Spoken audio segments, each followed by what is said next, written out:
RMP നേതാവ് TP Chandrasekharan വധക്കേസിലെ പ്രതികൾക്ക് തിരിച്ചടി. വിചാരണ കോടതിയുടെ ശിക്ഷാവിധി ഹൈക്കോടതി ശരിവച്ചു. കുഞ്ഞനന്തനടക്കമുള്ള 10 പ്രതികളെ ശിക്ഷിച്ച വിധിയാണ് ഹൈക്കോടതി ശരിവച്ചത്.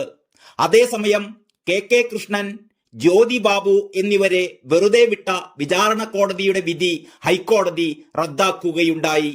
2 പ്രതികളും ഈ മാസം 26-ന് കോടതിയിൽ ഹാജരാകണം. ഇവർക്കുള്ള ശിക്ഷ അന്ന് പ്രഖ്യാപിക്കും. അതേസമയം P മോഹനൻ മാസ്റ്ററെ വെറുതെ വിട്ട വിധി കോടതി ശരിവച്ചു. ശിക്ഷ റദ്ദാക്കണമെന്നാവശ്യപ്പെട്ട് പ്രതികളും P മോഹനനടക്കം പ്രതികളെ വെറുതെ വിട്ടത് ചോദ്യം ചെയ്തുകൊണ്ട് KK രമ MLAയും പ്രതികളുടെ ശിക്ഷ കൂട്ടണമെന്ന് സർക്കാരും സമർപ്പിച്ച അപ്പീലുകളാണ് ഹൈക്കോടതി പരിഗണിച്ചത്.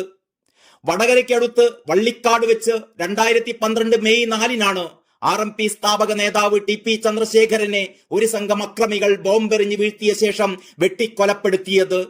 TP ചന്ദ്രശേഖരനോടുള്ള CPM-ന്റെ രാഷ്ട്രീയ വൈരാഗ്യമാണ് കൊലപാതകത്തിന് കാരണമെന്നായിരുന്നു മുൻ മുഖ്യമന്ത്രി ഉമ്മൻചാണ്ടി ഉൾപ്പെടെയുള്ള പ്രതിപക്ഷ നേതാക്കളുടെ ആരോപണം.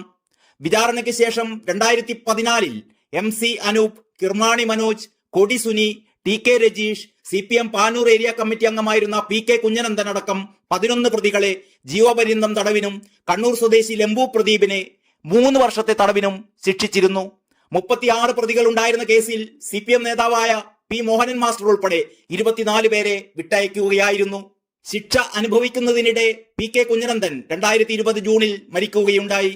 കൊലപാതകത്തിന് പിന്നിൽ വലിയ രാഷ്ട്രീയ ഗൂഢാലോചന ഉണ്ടെന്നാണ് TP ചന്ദ്രശേഖരന്റെ ഭാര്യ KK രമ വാദിക്കുന്നത്.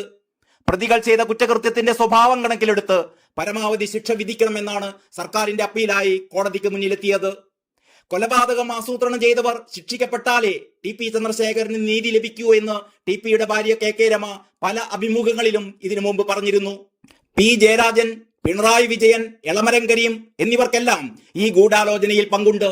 കൊല്ലപ്പെട്ടതിന് ശേഷവും TPയെ കുലംകുത്തി എന്ന് പിണറായി വിളിച്ചത് ഗൂഢാലോചനയിൽ പങ്കുണ്ട് എന്ന സംശയം ശരിവെക്കുന്നതാണെന്നും വടകര MLAയും RMP നേതാവുമായ KK രമ ഏതാനും നാൾ മുമ്പ് ദ ന്യൂ ഇന്ത്യൻ എക്സ്പ്രസിന് നൽകിയ പ്രത്യേക അഭിമുഖത്തിൽ പറഞ്ഞിരുന്നു. TPയുടെ കൊലപാതകം കേരള സമൂഹത്തിന്റെ പൊതുബോധത്തെ അക്ഷരാർത്ഥത്തിൽ ഞെട്ടിപ്പിച്ച സംഭവമായിരുന്നു. അന്വേഷണത്തിൽ പല തലങ്ങളിലും വീഴ്ചയുണ്ടായി. പക്ഷേ ചിലരെങ്കിലും ശിക്ഷിക്കപ്പെട്ടത് UDF അധികാരത്തിലിരുന്നത് കൊണ്ട് മാത്രമാണ്. കൊലപാതകത്തിന് പിന്നിൽ CPM ആണെന്ന് തെളിഞ്ഞിട്ടുണ്ട്.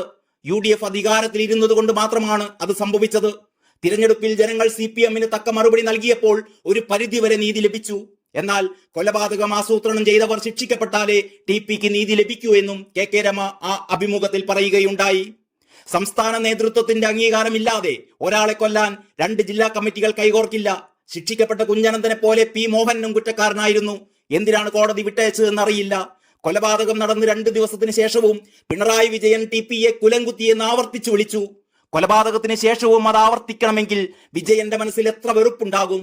സാധാരണ ആരും കൊല ചെയ്യപ്പെട്ട ഒരാളെ കുറിച്ച് ഇങ്ങനെ പറയില്ല.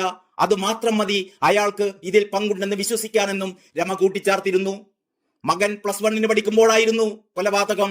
അവന്റെ മനസ്സ് നിറയെ പ്രതികാരമായിരുന്നു. അതായിരുന്നു തന്റെ ഏറ്റവും വലിയ ആശങ്ക. അവന് പ്രതികാരം ചെയ്യണമായിരുന്നു.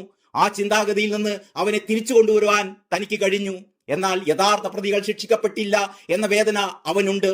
എല്ലാ രാഷ്ട്രീയ കൊലപാതകങ്ങൾക്കും ഞാൻ എതിരാണ്. CPM ആയാലും കോൺഗ്രസ് ആയാലും BJP ആയാലും അത് തെറ്റാണ്. സഖാവ് KV സുധീഷ് മാതാപിതാക്കളുടെ സാന്നിധ്യത്തിൽ കൊല്ലപ്പെട്ടപ്പോഴുണ്ടായ വേദന ഇന്നും എന്റെ മനസ്സിലുണ്ട്. ജയകൃഷ്ണൻ മാസ്റ്റർ കൊല്ലപ്പെട്ടപ്പോഴും അത് തന്നെ. രാഷ്ട്രീയത്തിന്റെ പേരിൽ ആരും കൊല്ലപ്പെടരുത് എന്നും രമ ആ അഭിമുഖത്തിൽ പറയുകയുണ്ടായി.